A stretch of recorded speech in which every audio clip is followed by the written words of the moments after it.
सावित्री ज्योतिराव फुले, सातारा जिल्ह्यातील खंडाळा तालुक्यातील नायगावच्या खंडोजी देवाचे पाटलांची मी कन्या. वयाच्या 9व्या वर्षी माझं लग्न पुण्यातील ज्योतिराव गोविंदराव फुले या नावाच्या माणसाशी झालं. हळूहळू माझ्या लक्षात आलं, ज्या माणसाशी माझं लग्न झालंय तो केवळ सामान्य माणूस नाहीये, तर लाखो करोडोंना जगण्याची ऊर्जा देणारा क्रांतीसूर्य आहे. त्या काळी बायांना उमराव लागण्याची मुभा नव्हती. बाईच्या जातीनं कसं आपण बोला आपलं घर बोलून घरातील चूल.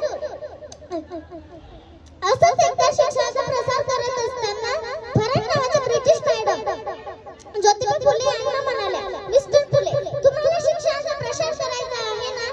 So educate woman first, because if woman educate the house will be educated. पण तुम्ही माणसं वुमनला घराच्या बाहेरच पडू देत नाही. सो बॅड मिस्टर फुले, सो बॅड. झालं ते घरी आले की माझ्याजवळ वाटी पेन्सिल घेऊन मला म्हणाले, सावित्री, आजपासून मी तुला शिकवणार. झालं माझा अभ्यास सुरू झाला. बेजुनी 4 बेत्रिक 6 काना मात्रा विलांट्या उकार मी सारं लिहायला शिकले, वाचायला शिकले आणि बघता बघता काव्य सुद्धा रंगू लागले. आणि अशातच होय, शनिवार दिनांक 1 जानेवारी 1848 ला पुण्यातील पेठेवाड्यात सर्व धर्मीय मुलींसाठी पहिली शाळा सुरू केली. भारतीय माणसांसाठी सुरू केलेली ही पहिली शाळा आणि मी पहिली शिक्षिका आणि मुख्याध्यापिका सुद्धा. शिक्षण हे वाघाचे दूध माझ्या लेकरांना देणार होते. शेळपाटे सारखं जगलास तर काम तमाम होईल, वाघासारखं जगलास तर नाम होईल. पण हा समाजच मात्र धर्म बुडाला म्हणून कोल्हे काही सुरू होती. सर्वसामान्य माणसाने शिक्षण घेतले यात कोणाचा धर्म बुडतो? इतका तकला तू असू शकतो का धर्म?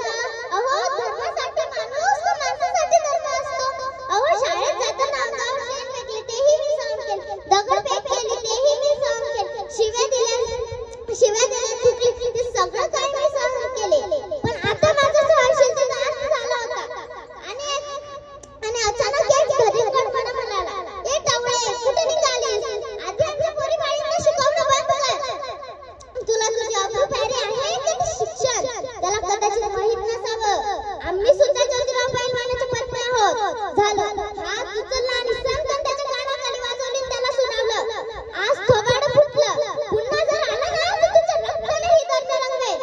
स्त्री कोणत्याही जातीची किंवा धर्माची असो, ती नेहमी सत्यासाठी बळी ठरत आली आहे. हो, एखाद्या स्त्रीचा नवरा मेला यात तिचा काय दोष आहे? तिने सत्य जायचं. अहो, नवरा मेला यात तिचा काय दोष? आणि यासाठी आम्ही आवाज उठवला. इंग्रज सरकारकडे मागणी सुद्धा केली. इंग्रज सरकारने सतीप्रथा बंद केली.